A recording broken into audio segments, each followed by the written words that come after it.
যে যেখান থেকে আমার ভিডিওটা দেখছেন সবাই আমার সালাম নেবেন। বাচ্চা উপদেষ্টা আসিফ মাহমুদ সজীব ভুঁইয়ার বাপের ভিডিওটা দেখছেন না?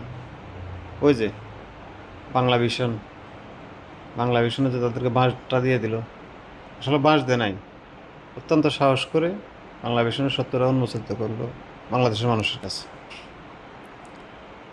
এই যে আমরা মিটফুটের একটা ছেলেকে কীভাবে মারছে, নির্দয়ভাবে মারছে, বড় বড় পাথর দিয়ে তার বুকের উপরে নিক্ষেপ করছে।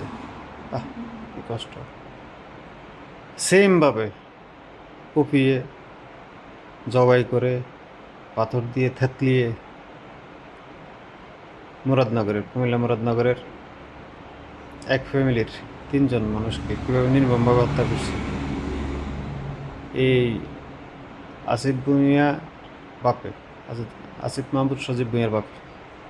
ও নিজে করে নাই, বারাটে গুন্ডা দিয়ে এই হত্যাকাণ্ড ঘটাইছে। আমরা কোন দেশে বসবাস করি?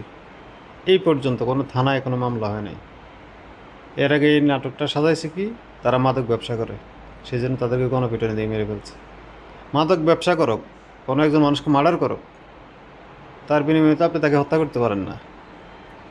তার জন্য দেশে আইন কানুন আছে না? আপনারা এখন ক্ষমতায় আছেন, আপনারা তো আইন না। দেশটা তো আপনাদেরকে দিয়ে পরিচয় হয় না, বাংলাদেশের বিনিময়ে আপনাদের পরিচয়। আমরা কোন দেশে আছি? আমরা যারা মধ্যবিত্ত ফ্যামিলির মানুষ, আমরা আছি মহাবিপদে। না পারতেছে এই দেশে থাকতে, না পারতেছে এই দেশ থেকে চলে যেতে। যারা উচ্চবিত্ত আছে বা টাকা পয়সা আছে, তারা না এই দেশ থেকে চলে যাবে। আমরা কি করব? তাই আমরা যারা এই দেশের নাগরিক, আমাদেরকে এখানে থাকতে হবে। এইসব দুষ্কৃতিকারী যারা আছে, চাঁদাবাজ, সমন্বয়ক নামধারী চাঁদাবাজ, যে উপদেষ্টার নামধারী যারা হত্যাকারী, খুনি, তাদের বিরুদ্ধে এখন যদি আমরা প্রতিবাদ না করি, তাহলে আমরা এই দেশটাকে হারাই ফেলবো। এই দেশটা বসবাসের যোগ্য থাকবে না। আর হয়তো আমরা মারা যাব, আমাদের পরবর্তী যে প্রজন্মরা আসবে তাদেরকে আমরা কি দিয়ে যাব? তারা তো অন্ততপক্ষে 2 মুঠো ডাল ভাত খায়, এই দেশে কোনোরকম বসবাস করার মতো তাদেরকে একটা সুযোগ তৈরি করে দিতে হবে।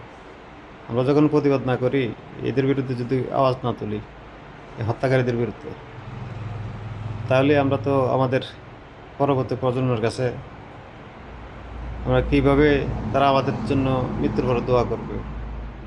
তাদের জীবন নিয়ে তো টানাটানি, তারা দোয়ার সময়টা পাবে কই? বা আমাদের নাম নেবে আমাদের ছেলেমেয়েরা।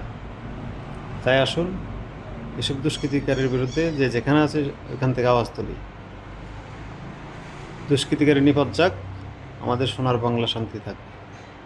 ভালো থাকবেন সবাই।